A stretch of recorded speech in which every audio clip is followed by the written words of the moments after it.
The fog cloaks the orchard in the cold pre-dawn darkness. It holds the Pajaro Valley close as a secret, reducing everything to a suggestion of itself. Muted shapes emerging, dissolving. The hills on the horizon. The shallow-rooted apple trees growing in straight rows. The silent brown men, young and old, shaking off dreams as they drift, unmoored, through the haze on their way to begin the day's work. Francisco Maghabol is among them, shouldering a heavy wooden ladder with an empty burlap sack slung across his chest. Faded hat, worn gloves, threadbare clothes. 16 years old now. 15 when he stepped into the belly of the boat that carried him from Manila to Japan, to Hawaii, to California. Across the sea to where the streets were strewn with gold. At least, that's what the missionaries and the teachers and the ticketing agents and the leaflets and the Hawaiianos had said.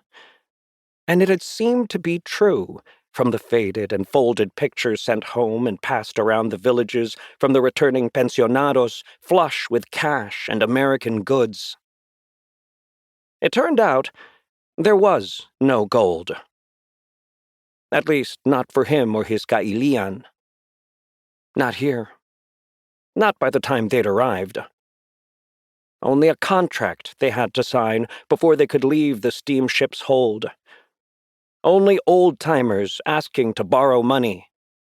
Only blisters and calluses, sore muscles and bad backs, skin that never stopped itching from the fine dust of the fields.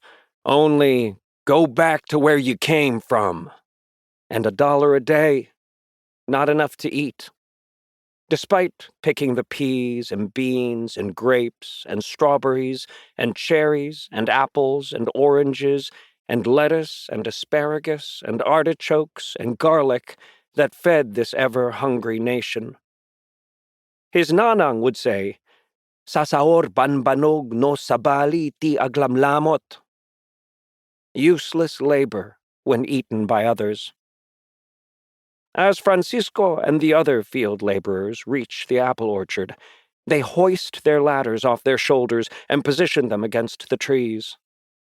Silent and sullen, the men ascend into the branches. But Francisco hesitates. On mornings like this, when he is near the world, but not in it, near the others, but not with them, near himself, but not quite, when the fog has seeped through his skin and settled into his bones, and he no longer knows where it ends and his breath begins, having already filled his lungs with too much mist, he wonders if he should have listened to his nanang. Maybe leaving wasn't the only way.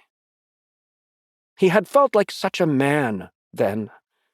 The eldest son venturing into the unknown to do what he must to take care of his nanang and sister and brothers after his tatang lost their land and left them for the woman with the mole on her right earlobe. The plan had seemed simple enough from a distance.